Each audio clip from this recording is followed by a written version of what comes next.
Hi guys, ഞാനിപ്പോൾ സംസാരിക്കാൻ പോകുന്നത് 2025 ഇറങ്ങിയ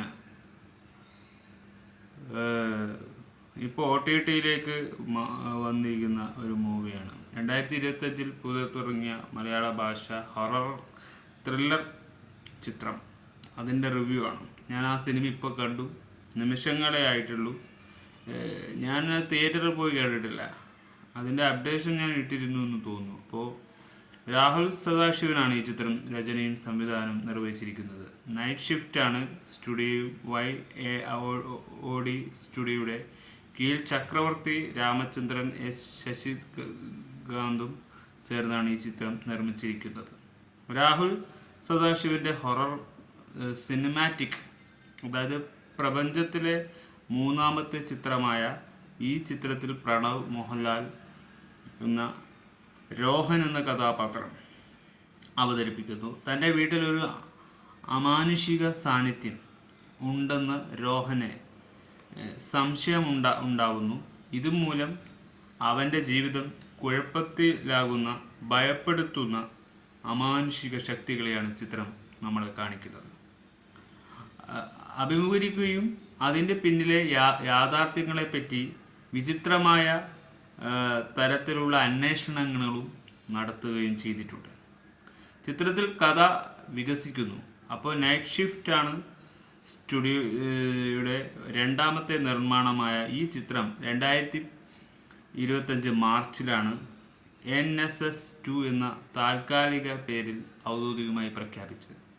തുടർന്ന് മെയ് മാസത്തിൽ ഔദ്യോഗിക നാമം വെളിപ്പെടുത്തുകയും ചെയ്തു. പ്രധാന ചിത്രീകരണം 2025 മാർച്ച് മുതൽ ഏപ്രിൽ വരെ നടന്നു. ക്രിസ്റ്റോ സേവർ സംഗീതം നൽകിയ ചിത്രത്തിൽ ഛായാഗ്രഹൻ ഷഹനാദ് ജലാലാണ് നിർവഹിച്ചിരിക്കുന്നത്.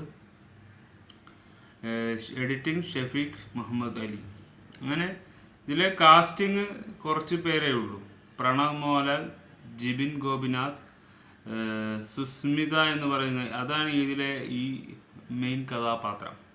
ജയകുറുപ്പ്, മനോഹരി എന്ന് പറയുന്നൊരു പ്രായമായ സ്ത്രീയുടേത്, അരുൺ അജികുമാർ എന്ന് പറയുന്ന കിരൺ കൃഷ്ണകുമാർ.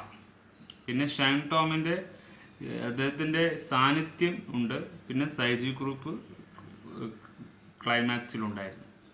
വളരെ റിയലിസ്റ്റിക് ആയിട്ട് തോന്നുന്ന ടച്ചുള്ള ഒരു ഹൊറർ ചിത്രമായിട്ട് തന്നെയാണ് ഡൈസ് എറൈ എന്ന് പറഞ്ഞ ഈ ഒരു സിനിമ നമ്മുടെ മുന്നിൽ എത്തിയിരിക്കുന്നത്. Line for day worth. അങ്ങനെ ഒരു ഡേ നടന്നുകൊണ്ടിരിക്കുന്ന സംഭവങ്ങളെക്കുറിച്ചാണ് ഇവിടെ സംഭവിക്കുന്നത്.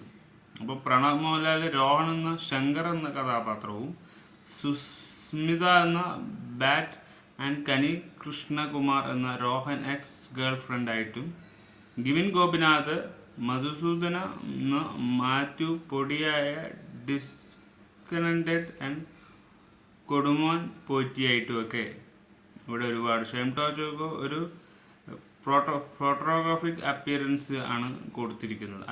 അരുൺ അജികുമാർക്ക് ഒരു കനിയുടെ ബ്രദറായിട്ടും, ശ്രീധന്യ എന്ന പ്രസിദ്ധ കനി മദറായിട്ടും ഒക്കെ കൊടുത്തിട്ടുണ്ട്. കനിയാണ് ഇതിലെ പ്രേതമായിട്ടും ഹൊററായിട്ടും നമ്മളെ പേടിപ്പിടിക്കുന്ന ഒരു വിഷയമായി മാറുന്നത്. അത് വലിയൊരു ഫ്ലാഷ് ബാക്ക് പോലെ നീണ്ടു നിൽക്കുന്ന ഒരു കഥ തന്നെയായിരുന്നു ഇതിൻ്റെ കാര്യങ്ങൾ. അപ്പോൾ ഡയറീസ് എറർ എന്ന് പറയുന്ന പ്രണവ് മോഹൻലാലിൻ്റെ മൂവിയുടെ റിവ്യൂ ആണ് നമ്മൾ പറയുന്നത്. ഒരു നല്ലൊരു മൂവിയാണ്. എല്ലാവരും OTTയിൽ വരും. ഇപ്പോൾ തിയേറ്ററിൽ ചെറിയ തിയേറ്ററൊക്കെ കളിച്ചുകൊണ്ടിരിക്കുന്നു. വൻ സ്വീകരണത്തോടെ, വലിയ ഹൈപ്പില്ലെങ്കിലും ഗുഡ് എന്ന് പറയാൻ പറ്റുന്ന ഒരു വികാരത്തിൽ കാണാൻ പറ്റുന്ന ഒരു മഹാസംഭവമല്ലെങ്കിലും ഒരു ഹൊറർ ടച്ച് ഉണ്ടാക്കിക്കൊണ്ട് അവസാനിപ്പിച്ച ഒരു സിനിമയാണ്. എൻ്റെ അങ്ങനെയായിരുന്നു, എൻട്രിയും അങ്ങനെയായിരുന്നു, എൻഡും ഒരുപോലെയായി സിമിലീകരിച്ച് പാറ്റേണിൽ കൊണ്ടുവന്നൊരു കഥ. നമ്മളെ കൺഫ്യൂഷൻസ് ഒന്നും ഉണ്ടാക്കാതെ എന്തൊക്കെയോ ഒന്ന് ചെയ്തു കൂട്ടിയിട്ടുണ്ട്. ഒരു ഹൊറർ സിനിമ തന്നെയാണ് എന്ന് പ്യുവറായി പറഞ്ഞിരിക്കുന്നു. വളരെ സർഗാത്മകമായിട്ടില്ല. ഇതിനൊരു 113 മിനിറ്റ്സും ഇതിൽ റൺ ചെയ്തിട്ടുണ്ട്. അത്രക്കും വലിയ സിനിമയൊന്നുമല്ല, ചെറിയ സിനിമ എന്ന് തന്നെയാണ് എനിക്കും പറയാൻ തോന്നിയത്.